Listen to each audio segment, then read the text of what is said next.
Hey, Nashvillians. Welcome to the You Matter Nashville podcast, the place where every story we share is a celebration of you, the heartbeat of our community.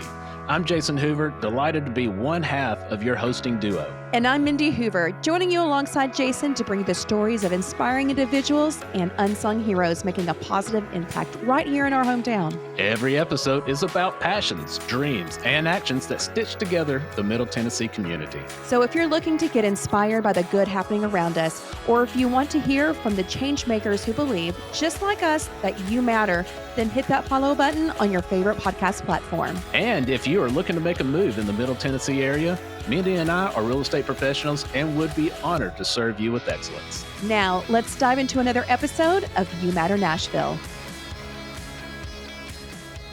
Welcome to another episode of You Matter Nashville. We're thrilled to have with us today a very extraordinary individual making a meaningful difference in our community. Joining us on today's show is Alan Long, who is the Executive Director of High Hopes Development Center. The organization has been transforming the lives of children and families in Middle Tennessee for over 40 years. High Hopes is unique in its mission, offering an inclusive preschool alongside a pediatric therapy clinic, a model that supports children with and without special needs to thrive together. Alan, we're so excited to have you here today. Thank you for having me.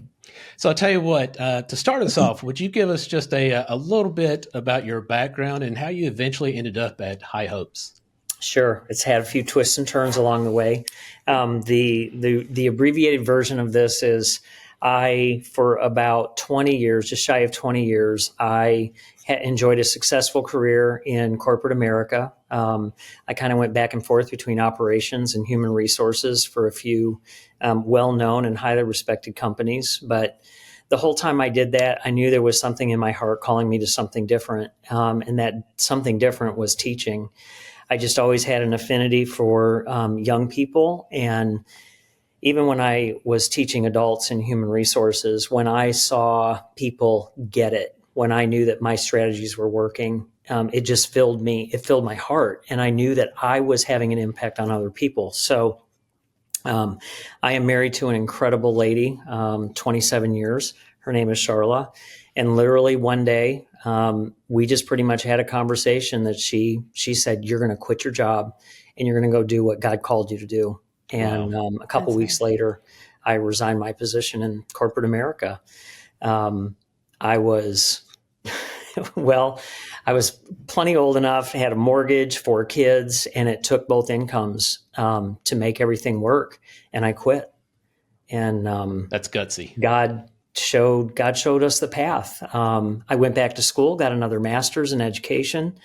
And before I knew it, I was teaching in the classroom. I was blessed to teach 4th graders for 3 years. And then I looped up with them to 5th grade for 4 years. And it was just absolutely magical. I miss it in many ways, but I went into administration after that. And I thought I was going to retire as an administrator in a private Christian school, elementary school. And I was there for 3 years. And then someone came knocking on my door that I've known for over 20 years and said, hey, I'm retiring. I'd like to throw your name in the hat as executive director of this nonprofit, which I was familiar with High Hopes. Would you consider? And I said, yes, here I am. Well into 3 years here at High Hopes. So you were in corporate, so there's a little bit of a similarity here. I was director of operations for many, many years, and we dealt with big box retailers and things of that nature. So I understand the complexities and the many different emotions that go along with that. You certainly do, because I was in operations and HR for a big box retailer. So we can compare those stories. Sure are battle wounds. Yeah. Right. But to kind of bring that all together, Jason, I saw this opportunity, not as an opportunity to jump ship again, because I think I was an administrator just for 3 years, and I thought it was going to be for many years. But I saw this as an opportunity to continue to work with children, although it wasn't in the classroom and it wasn't as a principal or head of school, but it was an opportunity for me to combine those years of operations and HR with education and certainly you need all of that in a nonprofit setting. So this gave me an opportunity to learn more about nonprofit, but certainly to learn more about a pediatric therapy clinic and how that works. Awesome. So for people who are unfamiliar with High Hopes, can you kind of give us the large scope of everything that you guys do? Yeah.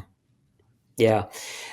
We are not the only ones out there that do this, but we are the only ones in Middle Tennessee that do this. That's crazy.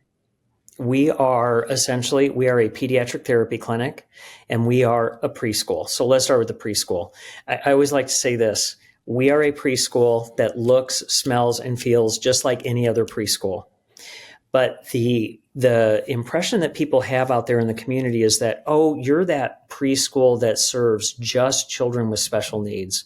That is incorrect. We are a preschool. We just happen to be a preschool that serves children who are typically developing, children who may need therapy. That does not mean they have a diagnosis or have a special need. And then, yes, we do serve children in our classrooms who have special needs, who have a diagnosis. And the beautiful thing about this is that this is a research-based model that works beautifully. Those peer models, those typically developing children that are in there, they learn to become the fiercest advocates and protectors of those children who do have a developmental delay, a disability of some sort. And then those children who do have that diagnosis, they are watching their peer models and they're going, wait a minute, if you can do that, I can do that too. They do not see those boundaries and those limitations, Right. and they pull themselves along and they desire to do exactly what their peer model is doing. So that's the preschool. A lot of times people say, well, what's your percentage? And I always say, it depends on the children in the class. And honestly, it depends on the teacher and their gifts. So we can see anything from 60% typically developing, 40% special needs to a 50-50. Or it might be, the tables might be turned, it might be 40-60. It just depends on the classroom and the needs of the children and the gifts of the teacher. And that is individualized learning at its best. So that's the preschool. The clinic right next door under the same roof. If you think of any clinic, like if you go to a doctor or you go to a clinic, you're going to drive up, you're going to park, you're going to see the doctor or the therapist, whatever. That's what we do. So we offer 4.5 types of therapy. We offer speech language, occupational physical therapy, and feeding therapy. And then just in the last year, we have put our big toe in the water around behavioral services. So we are seeing more and more big behaviors out of our friends that come to High Hopes, and they need help with their behaviors. Parents need help. So we're trying to figure that out and how we broaden our portfolio of therapies. So we have those 5 types of therapy in our clinic. So last thing with the clinic, we're an outpatient clinic. It does that means that the children that we are seeing do not have to go to our preschool. So every 45 minutes, 5 days a week, we have families that are driving up, parking, and they are coming for 45-minute therapy sessions, and then they leave. That's the outpatient piece of this. But then our children that are in our preschool, if they do need therapy services, then our therapists can do one of 2 things. They can just push into the classroom, which is the natural, least restrictive environment, and that is the best type of therapy. So the therapist pushes in. But if there are resources, what do you mean? Yeah, Jason, thank you. It's kind of an education term, I guess. They literally will provide that 45 minutes of therapy in the classroom for that individual amongst their peers.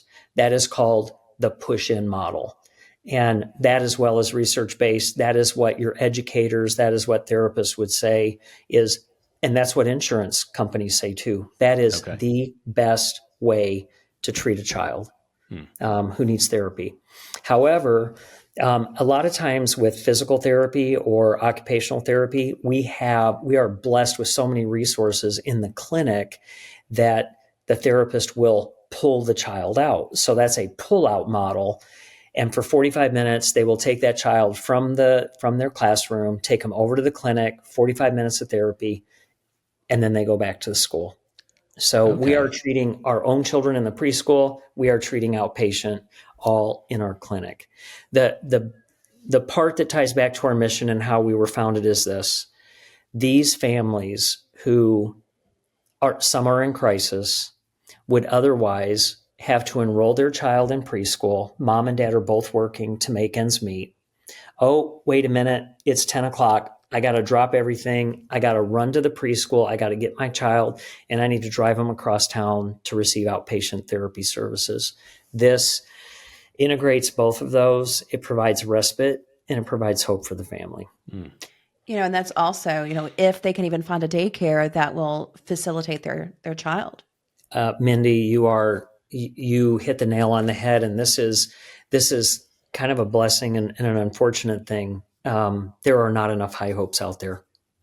They don't exist, and so yet with all the stats showing that it's better for them to learn. Hands down, it is a better model, and it equips these children better for what's next. I'm convinced that in time, more and more people will figure this out, because our school, give or take, can serve about 120 children. And of that 120, it's half at most that are children with special needs. I hate to share this with everybody, but there are more than 50 children with special needs in Williamson County. Yes. How are they being served? Yes, absolutely. Yeah. And that's a very good question. Is how are they being served? How are they being taken care of? So we know it benefits the kids with needs. What about the other ones? How does it help them? The typically developing children? Yes. So I alluded to that just a little bit. We can do amazingly more, and we believe in ourselves more when we are young. As we get older, it is harder for us to learn. Amen to that. And we start building up these barriers, right? Yeah. It's just, I think, whether we like it or not, I think our brains start to build these walls. And kids, they don't see any of that. They just see friends. And so those children that are in our preschool that are typically developing, they just see another kid that they want to be a friend with. So it equips them in a way that this is what we've heard from alumni of High Hopes. When we get to talk to them, these parents who have typically developing children say, my child, when they went to kindergarten elsewhere, my child was the first one to befriend that child in a wheelchair or that child who had some type of special need. They fiercely defend them. So I love that. That warms my heart. Yeah, it's not but we are here to teach academics, right? We are readying them for kindergarten, but along with that, these children are learning skills of character and friendship that they otherwise wouldn't learn. And we just naturally do this as humans. Children who go to kindergarten for the first time and have never seen somebody in a wheelchair or somebody with some type of difference, they are going to look at them and go, what is this? It's different. We just naturally do that. Yeah. Yeah. And so, so it's different, and they're naturally going to be curious. Yep.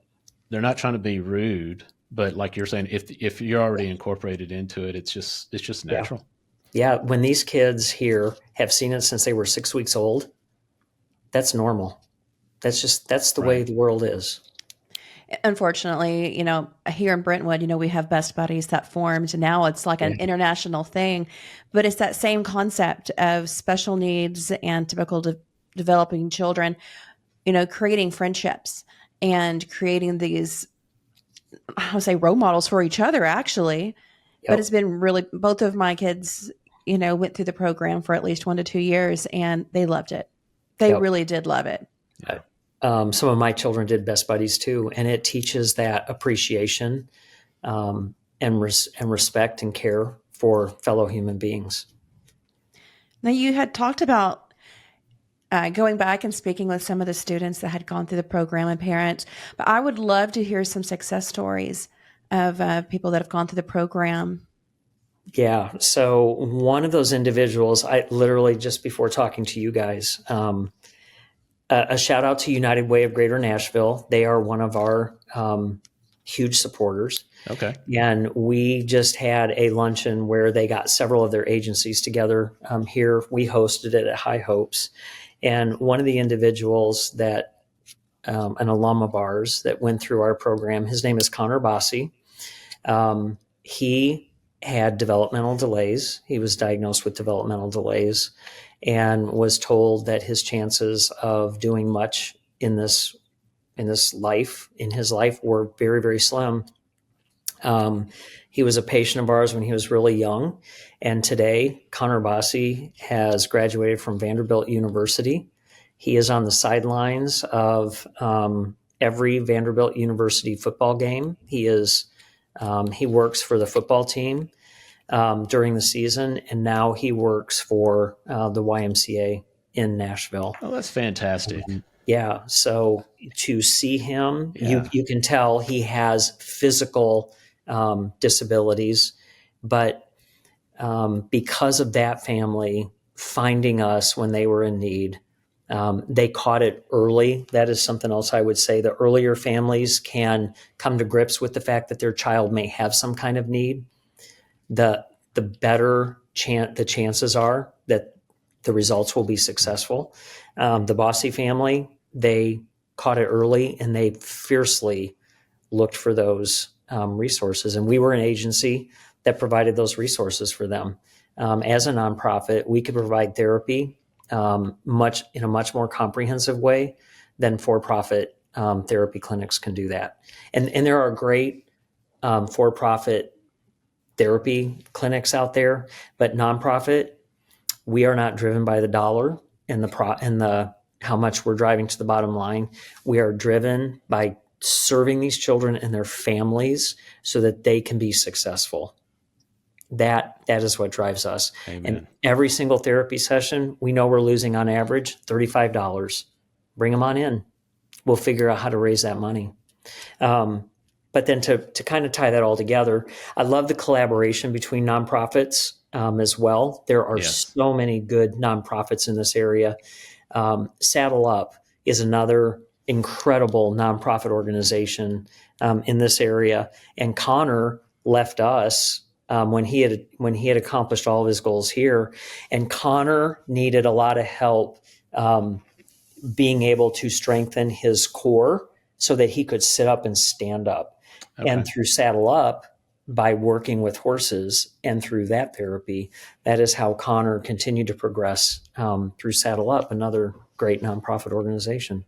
You know, I love that. I keep hearing the same thing over and over about equestrian type therapy. Yeah. Yep. I grew up with horses and I love that. That's just beautiful. I mean, just being around horses, or at least nice ones. I had a few that were kind of mean, but the nice ones are very therapeutic, just being around their presence, that strength. And I just love it. I love riding. So I love that. And I know a few people who have gotten their training and volunteered with them as well. It's a great organization. Yeah. I'll just briefly share one other one. I can't remember his last name. That's probably a reason for that. But Jack is another young man. He is a first grader now at Mill Creek Elementary. He went through our preschool and received therapies through our clinic. Jack is wheelchair bound, but Jack he sees no limits. He sees no boundaries, and he is in the middle of every event, every activity. He plays hockey in a wheelchair, if you can believe that. And he just a great young man who is the epitome of what we're trying to offer here at High Hopes. And he is smart as a whip. Yeah, it's just it's your perception. He's living life. Yeah. He's living life, loving life, and we're the ones that perceive like, well, you probably shouldn't be able to do as much, but he says, no, watch this. I like that. And going back to, you incorporate those that don't have those types of challenges to help each other. Is there a certain type of entry procedure for these kids to get adapted to that, or is it they're so open to new things that they just embrace it immediately? At this young age, we're talking preschool and down. Right. There is no Okay. That's to great. your point. There's no introduction period, or how do we integrate them into this slowly? These It's just kids just natural. do it. They're like, It's sure, so let's do it. natural. Yeah. They're pliable. They are pliable and flexible, and Man, I wish we could stay that way. Right? yeah, yep, Yeah. How much better would the world be? that's right. Sort of like calluses on your hand. You get calluses on your thoughts and Yep. what you perceive.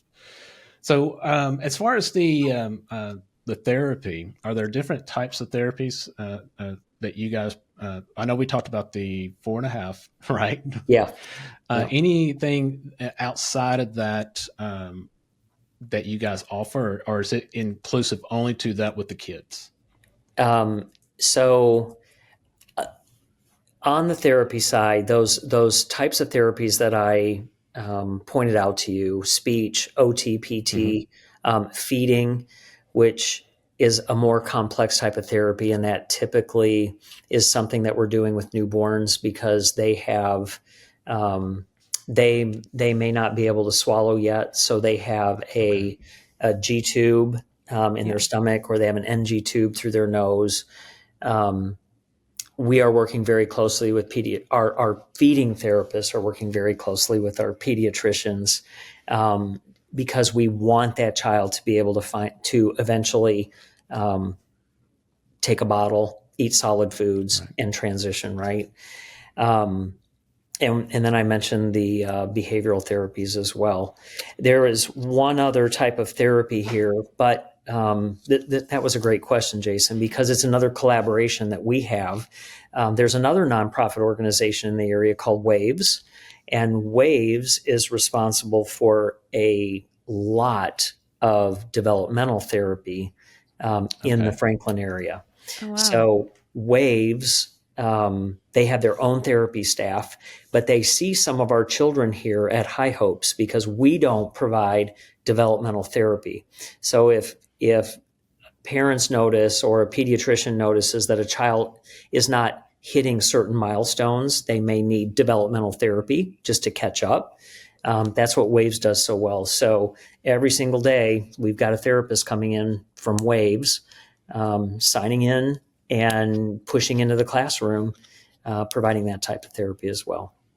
Now, we had discussed earlier about, you guys being this one place to kind of go to in the Franklin area, but it's actually a lot bigger than that. You really are the only place in Middle Tennessee that really does this.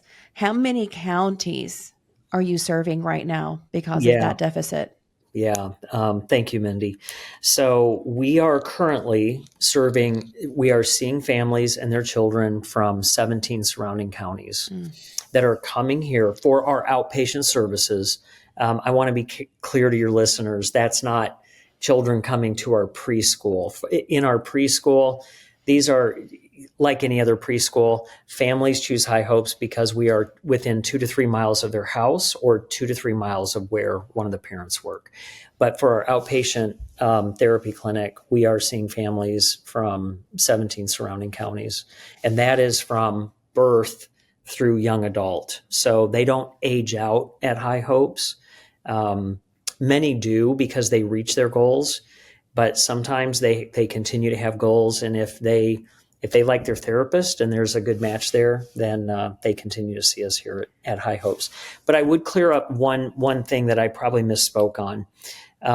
There are others in the area who have a therapy clinic like we do. There's an incredible organization down in Murfreesboro called Special Kids, and they have a pediatric therapy clinic providing 4 of the same therapies as we do. Mission is very similar to ours. They don't have a preschool. Right. So they are more of an outpatient clinic only. So there are good people out there doing this work. We're spread apart, and there's not enough of us. So the reason I bring them up too is because I stay in close contact with special kids because they are 25 miles from us. Like us, they are serving families from 14 surrounding counties. So it just screams The the need need, is yes. bigger than those we are serving today. Yes. We're growing. Middle Tennessee is growing so fast that, you probably already had, the cramped quarters to begin with, and Mhm. then we kind of double in size here in 10 years, and you Yeah, feel that.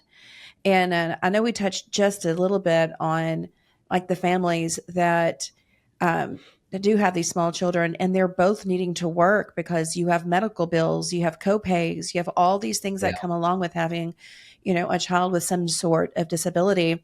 Um, the wait list, because there's not enough. I know there has to be a huge wait list, and with that, what does life kind of look like for those families who are waiting? yeah. It can get very lonely being on that wait list. It can get frustrating and it gets scary for these families. So It has to. the wait list is a little bit of a misnomer.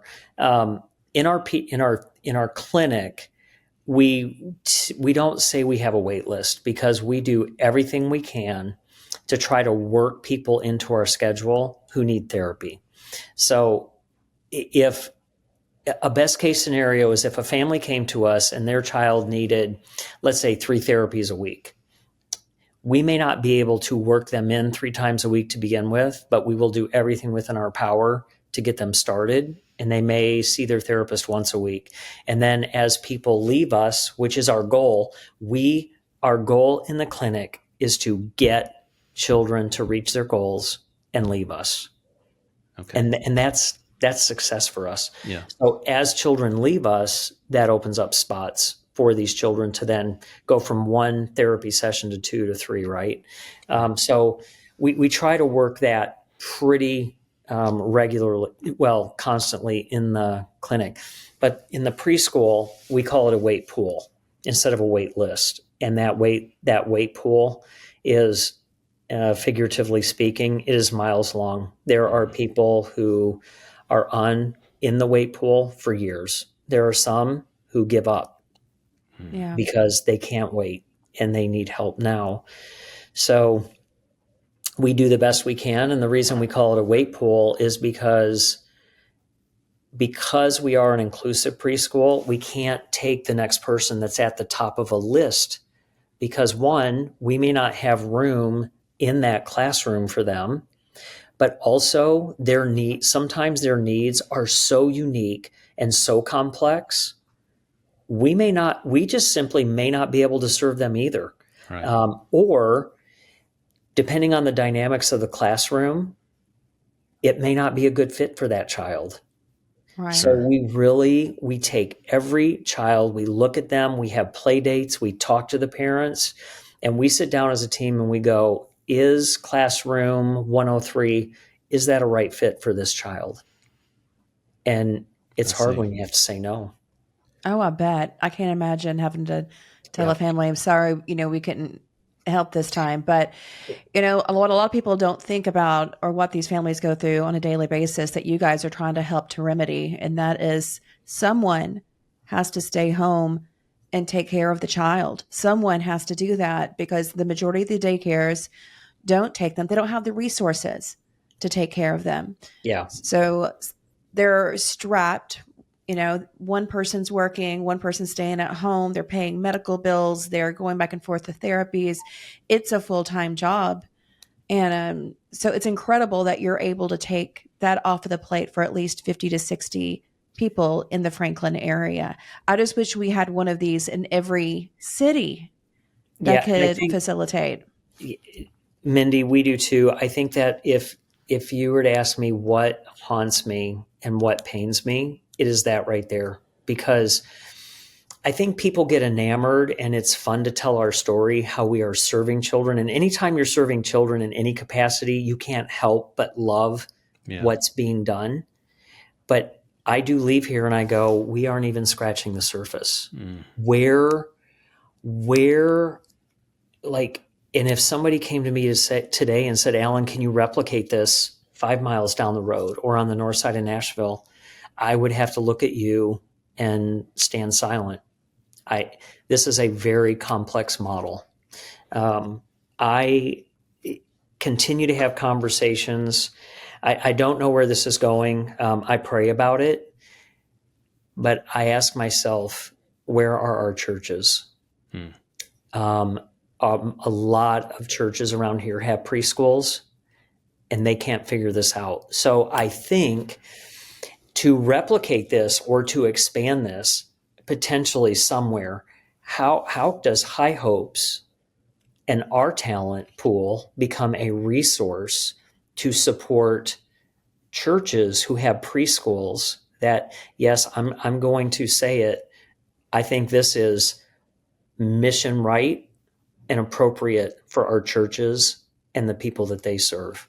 That would be a great partnership to train for training and education, and that would be really great if that could happen. Yeah. The other challenge we all have right now is that education is a profession that's on its head right now. And there are not enough people going into education. I know that what we have is a preschool, but it's still education. So I will say from birth all the way through the college years, education is being, and how we deliver it is being rewritten right now. And I don't think that's a bad thing, but bringing it back to High Hopes, there are not enough teachers right now out there to support the children that need an education, whether they are typically developing or children with special needs. And So you're it's a bigger issue than just High Hopes trying to expand to serve children with special needs. We don't have enough teachers to serve the needs of the families we have right now. And so that's so troublesome to my heart, because you have the people that are wanting to do it, and you've got the structure, you've got the facility, but you're not able to even fill all of your classrooms because of support. Yeah, let's rephrase that. We aren't able to open all of our classrooms right now. Okay.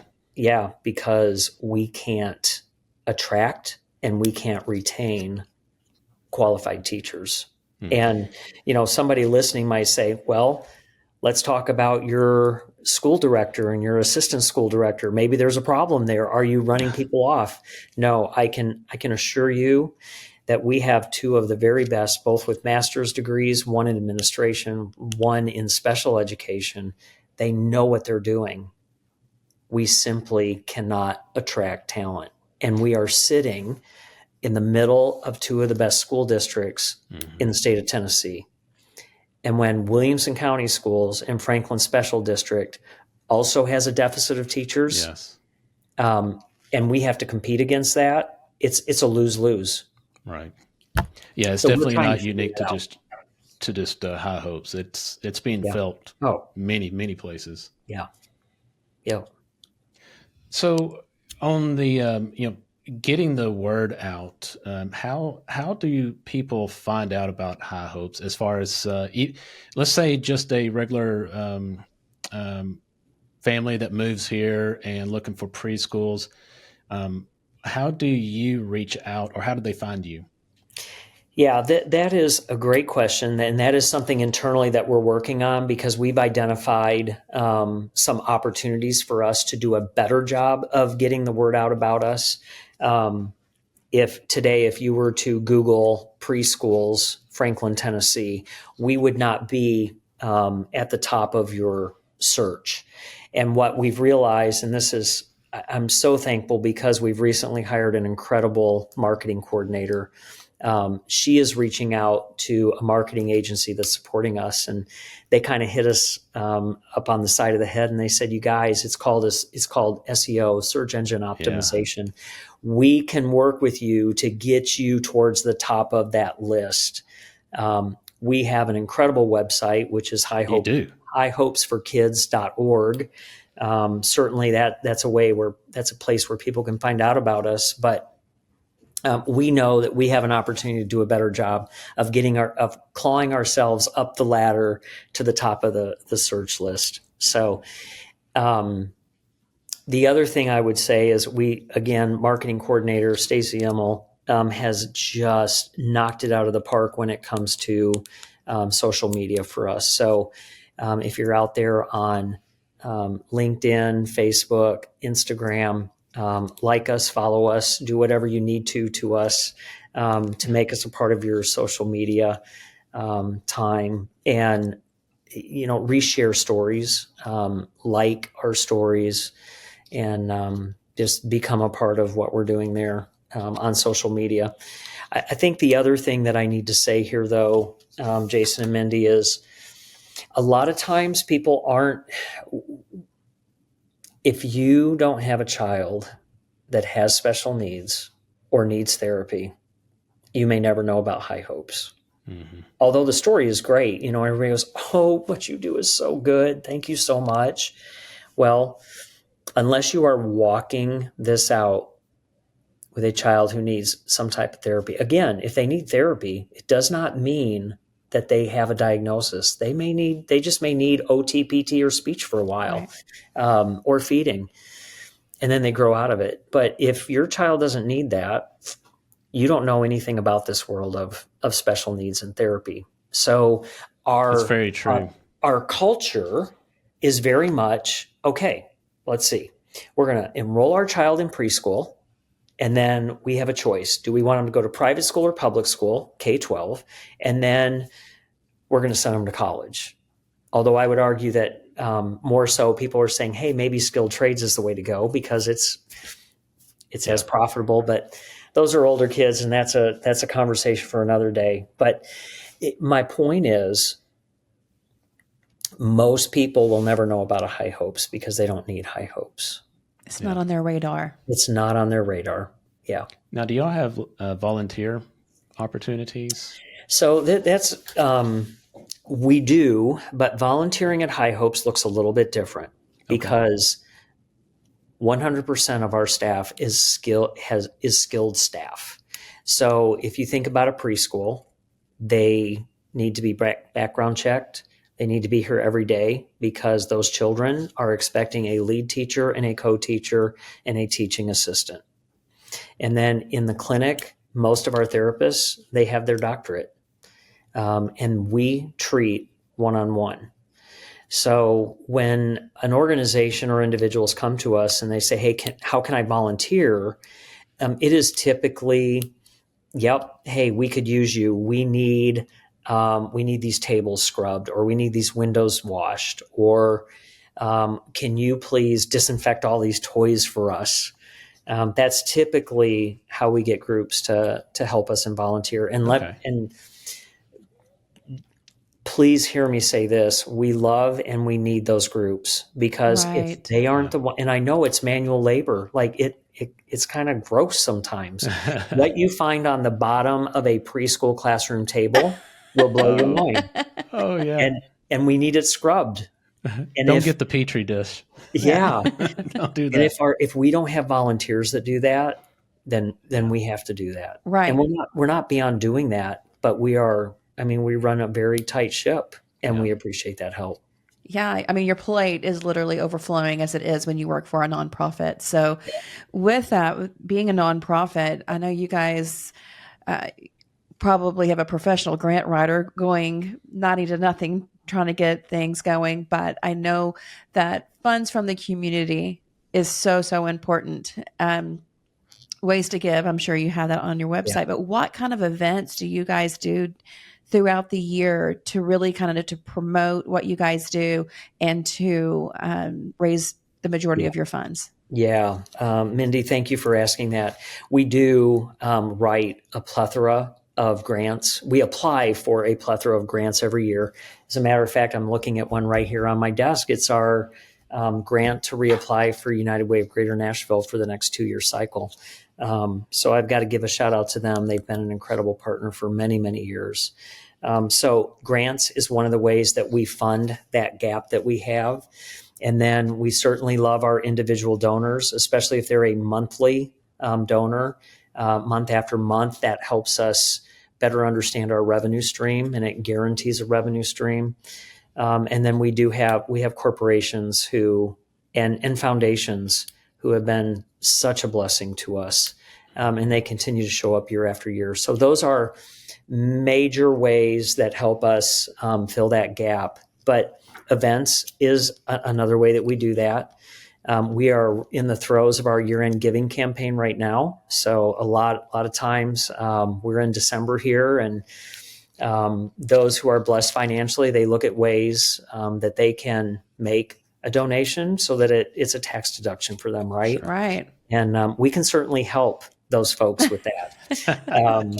So that's on our website under donate as well, our year-end giving campaign. But we do have 3 events that are kind of back to back to back. I don't know why we do that, because we almost kill ourselves. That's exhausting. Coming up in February is a more exclusive. It's a intimate event. It's called Strings and Stories. It's at the Stable Reserve here in Franklin. It is a singer-songwriter night. Details about that are on our website. And then that was February. In March, we have our inclusive fashion show. This is its 3rd year. It'll be at the factory in Franklin. It is our children that their clinic, preschool, it doesn't matter. We partner with Target and with a local apparel store. And Target designs and manufactures adaptive clothing lines. So for our children that may have physical needs, they need adaptive clothing. Right. And you don't see these lines in Target store, but it's pretty comprehensive what they have online. So shout out to Target. That's great. They've been didn't just know that. a fun group to partner with. And so in March, we'll have this. It's called Runway of Hope. And these kids literally they get to walk the runway and they get to strut their stuff. And I think the coolest part of it is they walk down that runway with their teachers and with their therapists alongside them. And they just get a hoot out of this. And then it just really captures the mission of High Hopes. Equipping these children for success through education and therapy. That's our mission. And it is our mission in action when you see these kids doing this. As I said, it's in its 3rd year. It's not a huge fundraiser per se, but you know what? As a nonprofit, sometimes you get more when you don't even ask. It is about seeing it happen. Yeah. And then in April, we have our annual golf tournament. It appeals to a different group, obviously. Sure. It's called Giving on the Green. That's on our website also. And this year we are moving to the Legends. Very nice. And so we have appreciated them as a partner. They've been great. And that's going to take us through the spring season with 3 different events. That's a lot of back-to-back. That's a lot of work. It's a lot of work. So one thing that I really love, I mean, and again, I do like y'all's website. It's very well done. But I like on here in the section of our identity, and just to share it with our listeners, it says the name High Hopes was inspired by Frank Sinatra's song, which is all about achieving the impossible through unwavering belief. Yeah. But I like this part y'all added to it, that it was initially the idea of naming the school High Hope was considered, but one of the founding families quickly insisted, no, we have more than one hope. And so High Hopes was born. I love that story. I love that. So Carol Sukaz was our founder, and she is still a therapist, but she has since moved to North Carolina. And as she puts it, she said, I was providing therapy, and I saw these families that were in crisis bringing their children from preschools to me. And she said, I just had this idea. What if we brought these 2 together so that the families can drop their child off at preschool? And by the end of the day, not only have they gone to preschool, but they have also received their therapy. And so one of them was listening to the song, Frank Sinatra's song, and that's where High Hopes came from. And I'm not going to sing it for you. No. But everybody can hear it in their minds. I know they can hear it in their minds, so that is good enough. Man, I like old Frank.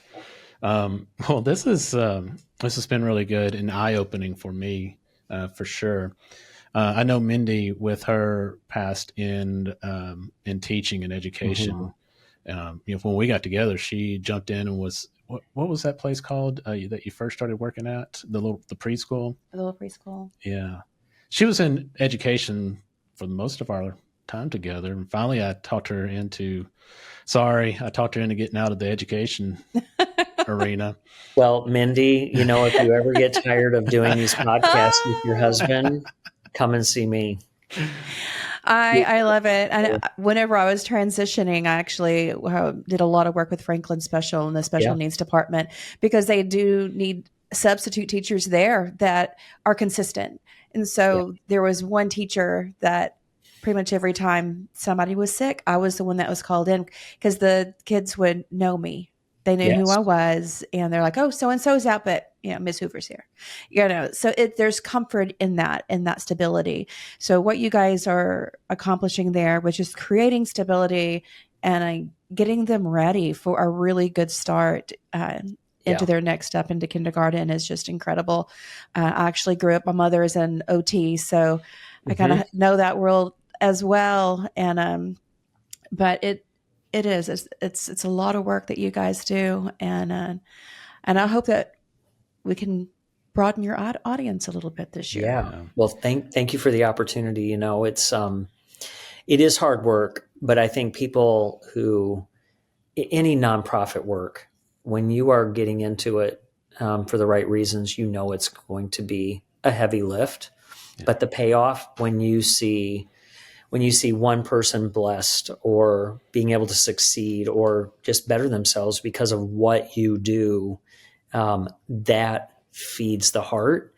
And to this day, I haven't been able to get that feeling any other way than being able to serve others. So I've got one more question for you before we wrap all of this up. Thinking back onto that time that your wife shared that you are going to be changing professions, how does that make you feel now? Looking back, was that 3 years ago? Was it three? It was about 17 years ago when I made that Oh, decision to move 17 years into Into ago. education. education. Yeah. Okay, I'm sorry. No, that's okay. It was 3 years ago that I came to High Hopes. That's right. Um, Well, and in looking at to that, that's been a massive journey, 17 years. And it's almost like your corporate was past life. yeah, 'Cause, yeah. that's the way I see it. Um, Yeah. I think I could probably get a little emotional about this on a Friday afternoon. And when you're a little tired, that doesn't help the matter. But I, I, I know for a fact that I would not be doing what I'm doing today if I didn't have an incredible partner in this life, and Wow. that's my wife, who um, she just looked at me and said, "This is what you're going to do. This is what God calls you to do. Get up and go do it." She's the risk taker, and I'm so thankful for that. So she saw something bigger than I did at the time. I That love that. happens.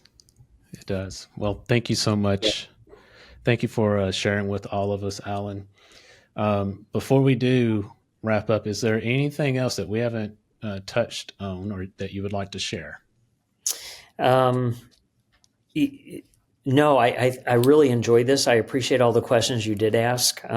We covered a lot of territory about High Hopes. I would just remind your listeners that there are so many good causes out there, and a lot of times we think, and because we are blessed, we are in a very wealthy county, right? Mm-hmm. And I think sometimes people think, well, I'll just write a check and the problem will go away. Yeah, We need the money. I sure. want your listeners to hear that we need the money, but just as much, we do need the hands. We need the help. We need the donations of stuff sometimes, and we do need the people that would be ambassadors for us and just spread the news about who we are as one of those hundreds of great nonprofits in the area. Mm. That is as important to us as the money. Beautifully said. Thank I you. agree. All right. Well, Alan, again, thank you. We can definitely see your heart just talking with you, and we know it's not easy. We know there's a lot of challenges, but as you've mentioned, it is definitely it's more than worth it, Yep. and we appreciate what you do right here in our community in Franklin. And just so that people know, it's not just Franklin that can attend. So if Right. you have anybody that this may be of interest, please share it, and because they may not know about High Hopes. Yeah. So please share it. We'll have all of the information in the show notes. So as you're, even though you're listening right now, we'll have it in the show notes. You can come back later and click on the links. But that's going to be a wrap for today. Yes. Thank you so much for being here. Yeah. All right, everybody. Well, thank you for tuning in and listening to another episode of You Matter Nashville. One more shout out to Alan and everybody at High Hopes. Thank y'all so much for what you do, and thank you for just being you and loving on our community, because without people like you serving, this would be a much less happy place. So thank you again, and thank you all for listening. Remember, Nashville, we love you, and always remember that you matter.